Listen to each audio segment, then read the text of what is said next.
So let's actually go ahead and work out where we are.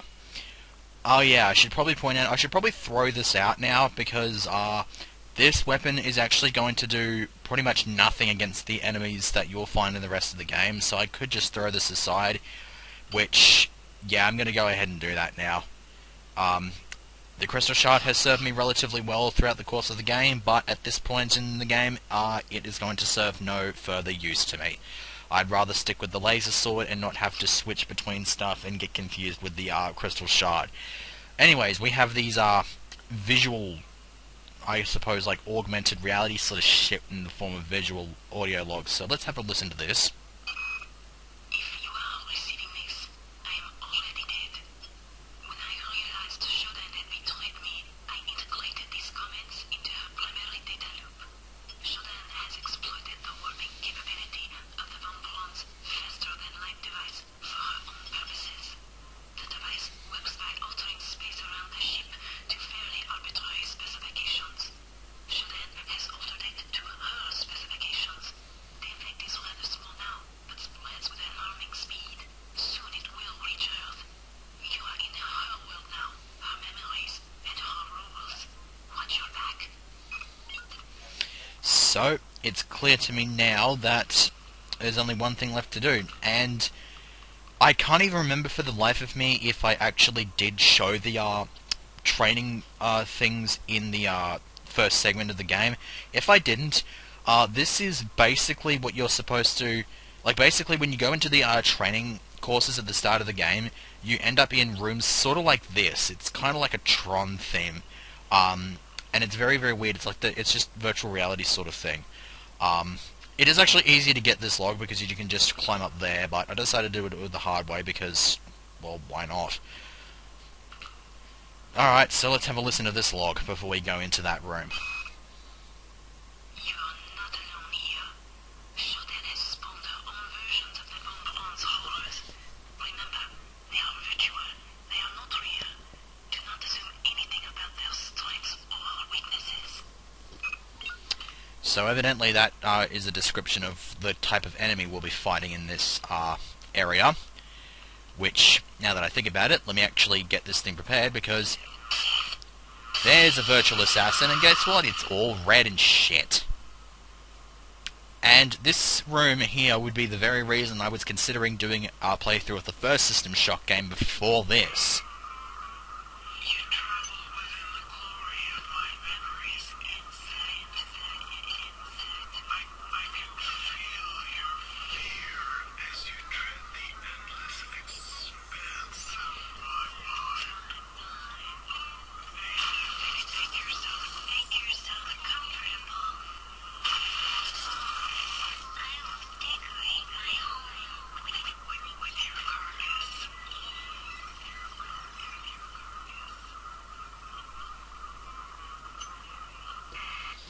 So anyways, it's her memories because this is actually the medical deck of the space station Citadel. This was the setting for the first System Shock game, which is the reason I was considering doing the first LP before the second. Just to sort of make this a more nostalgic sort of feel when we actually got to this point in this run. It's actually quite accurate to the point where this surgical unit is actually where the location of a surgical unit in the first game. Those two cameras aren't actually going to set off any security alarms here. They are actually places where cameras were in the first game, but the purpose of the destroying the cameras in the first game was to reduce the security level on each floor so that SHODAN has less control over them. And just as well, there are also power recharge stations, which is accurately represented by this energy recharge station. There was actually a crate in here which contained, I think, a frag grenade. However, there were more mutant stuff as opposed to these virtual assassins. This one in particular I seem to be very adept at missing. I don't know why, but whatever. I well remember in here there was like a handful of crates which contained nothing much. I think one of the crates contained like 3 skulls. For some stupid reason, the skulls just served no purpose.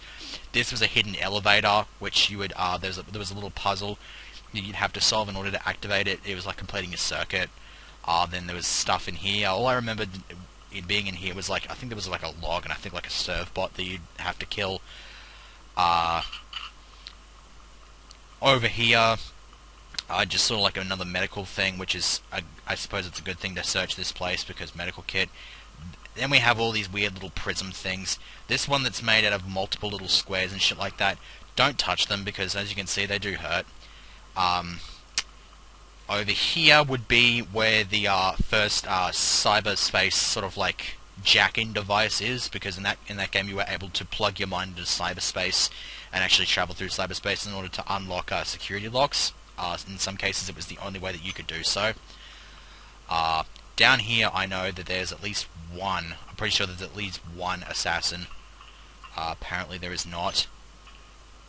I only remember this because Psychedelic Eyeball was led into an ambush in that very area down in here by one of the assassins, and there was another one down there waiting for him. There's another frickin' thing there. I can't remember if this was supposed to be the location of a hopper or something. I seem to remember that being the case. Damn it. Those stupid things are really pissing me off. Good thing I picked up those medical kits. This would be the location for another energy recharge station, but for some reason they didn't want to put another one there. I don't know why. There's this little secret pathway, which I think led to some kind of awesome little super special awesome secret, whatever. Two more stupid cameras. And then we have here another audio log, which I'll just explore after I've had a look around here. This is another elevator right here that would descend. There's another room over there, which I think would lead to the main security computer in the in this deck. And this would be an audio log, which is never here. You are near the seat of Shodan's power. You will probably not be able to defeat her, but there is no choice. Remember to focus on your strengths. She will be vulnerable to your weaponry and your psionic powers. I've been able to introduce some assistance in the form of virtual terminals that you can hack into. They should help you defeat the monster. And that is the very reason I went for the 3 ice picks here, because with those ice picks it's far easier to hack those terminals. Because I think they are somewhat difficult, especially if you get really horrible luck and just can't seem to line up 3 light nodes. What I'm doing up here though is looking for something really kind of nice and convenient. A stash of items. Just a handful of arbitrary crap. And wait a sec. How do I have 4 ice picks? Really? They moved. Did this mod move the ice? Did the mod move the ice pick to here instead? Because I don't remember picking up another ice pick anywhere else. Because the location that I thought because I know there was one ice pick that just wasn't there. I thought it was on a body in deck 5. But apparently that's not the case. I now have 4 ice picks, one of which is going to be completely useless. I would have to go back and have a look at it and see if I actually did pick it up with the rest of the stash right there. Oh well, it is what it is, I suppose. Anyways, here we go. This would be the final audio log of the game. So, let's have a read. You must understand the stakes here. If Shodan is left to continue, her reality will completely assimilate ours. Space will become cyberspace, and Shodan's whims will become reality. Alright, so this is where I'm going to throw yet another save. And all I've got to do is drop down that shaft and I will be able to fight Shodan after all this frickin' time. And I've only got 2 slugs on my shotgun, so my shotgun is going to be oh so useful, lol not. Let's go ahead and switch over to pyrokinesis, because I get the feeling, actually no, pyrokinesis is not going to help me in this situation, because I'm pretty sure Shodan is a mechanical based enemy, so pyrokinesis would not work. Cryokinesis might though, so I might switch over to that. Fully heal all of my stuff. Throw another frickin' save because I can't keep the suspense enough here. Okay, so we're nice and filled up. Alright, let's drop.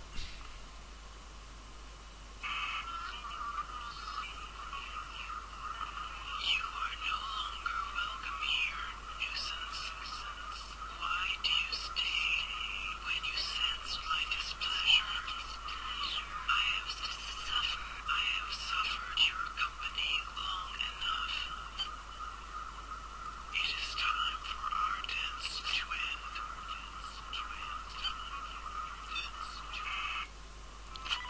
Here we go. Yeah, you're not going to really enjoy my pain that much because I'm going to kick your ass. This is one of the terminals that Delacroix set up. So, use a ice pick, and we've hacked into that one. Thankfully there's only 3 and not 4. I wouldn't have minded if there was 4 though, because I've got 4 ice picks, for some inadequately explored reason. Okay, so Shodan has 2 forms. She's got that massive head in the middle, which is what you want to get rid of, and then she's also got that weird avatar, which looks incredibly freaking ugly. It's like a Lady Gaga kind of thing. That part, though, we can just completely ignore, because what we're going to do is we're going to finally justify my purchase of this here psi weapon, because there are only 2 melee weapons. Oh, well, lovely. Thank you for just sort of... You kind of just ruined everything right there, Shodan. Lovely. Okay, now I've actually got to cut that section out, so, I will be right back. Okay. Hopefully this time around I will actually be met with some level of success. I've actually been kind of failing. One of the previous attempts I actually was set up, I set myself up, managed to time it. Okay, thank God, come on, go, come on, kill it. This psi weapon has been justified! Yay! Huzzah!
Jeez, that was a bit of an oddball thing, and of course it didn't take us straight to the credits.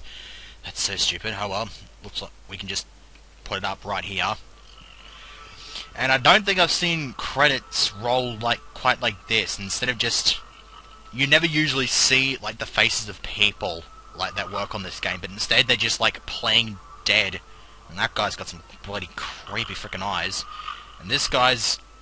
I don't even know how to describe that shit. But anyways, yeah, I kind of screwed up a fair few times in that boss fight. I actually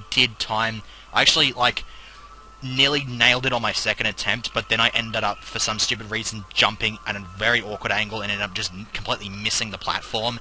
And then I actually ended up getting freaking killed on one other attempt because I was too late and freaking charging my health up with a med kit. So, but eventually I did manage to pull it off. So, that's it. That's the end of what is technically the inaugural LP on this channel. After about 7 months, actually even longer, more like freaking 8 or not, possibly even 9, just having this thing on hiatus, being completely burnt out on it, debating whether or not I even wanted to go back to this thing. This playthrough could have easily just been dropped after the 8th segment, just because of how pissed off I was going through the engineering deck. And it was stupid because I actually did make a point in one of the titles of that LP that I would not complain, and instead I just completely bitched and then kind of caved into all of the frickin' bullshit that the game threw at me in that exact point in time. So I can't say that I'm going to complain too much now, because I managed to push through, managed to knock this game over, and I managed to avoid having my first ever dropped LP, because I think I've gone through like maybe 10 or so now and I haven't dropped one so far, so I'm thankful for that, at least to an extent. As for the future, as of this date, I'm recording this on the Monday, it's going to upload on the Tuesday. I still have not received the Hauppauge that I paid for like 2 weeks ago, so the likelihood is that my console LPs are almost certainly going to be delayed a little bit further, which is really depressing. That being said, I may not have even had the ability to maintain 2 LPs at the same time, because I was planning on doing that. I was planning on doing a Luigi's Mansion. I was going to do a Hidden Mansion run, since I had the PAL version of that game, and so was able to show off all the weird differences between the Hidden Mansion in that version as opposed to the American or the Japanese version. So I figured that that would be something a little bit interesting. And my other LP, I was planning on doing Pokemon Fire Red Omega. That, unless something happens really stupidly, because I have a tendency to just change my mind at the last minute, if that happens, then obviously sucks to be me, but I'd say starting next week would definitely be the Fire Red Omega run. Aside from that, I honestly don't know, because I might even be starting to look for work soon, and if I do end up getting work, I may end up having to change my schedule up. I've been uploading on weekdays ever since going back to Mario Star Road. That may need to change. I'm not 100% sure on that. It's a very clouded future for me, but the one thing I can definitely assure people is that unless something like just arbitrary happens and I decide to record something else, I will be starting on Pokemon Fire Red Omega next week. I've already done a few little tests on that using Fraps. It seems to work pretty fine. Assuming I recorded at the correct FPS, because otherwise then the recording kind of fargoes out with the speed up key on the VBA. But I think aside from that, that's what people can look forward to in the future, and hopefully if I can get a better capture device at some point, I'll be able to get that Luigi's Mansion run done, because I wanted to just do that to just sort of test the waters and then eventually go into better stuff, because I do plan on doing the entirety of the Metroid Prime trilogy. I plan on doing Pikmin 2 and 3, and I think there's a handful of other bits and pieces I can do on Xbox and PlayStation and stuff like that, so I'd like to be able to get to those projects. I could easily just have an emulator. I did use an emulator for my Pikmin 1 LP on the other channel, but it kind of had all those glitches and shit like that in it, so it was kind of terrible. But with that out of the way, I'd like to thank people who watch this LP for watching this LP. Hopefully you enjoyed it quite, maybe a little bit more than I enjoyed the process of making it, at least with the first 8 segments and then having the hiatus. But I'm just happy that I was able to finish it off. I was happy that I was able to rekindle my I suppose like for this game or love for this game or something like that. I don't know, but that's about it. So see you for whatever the future holds, if it is Fire Red Omega or something else.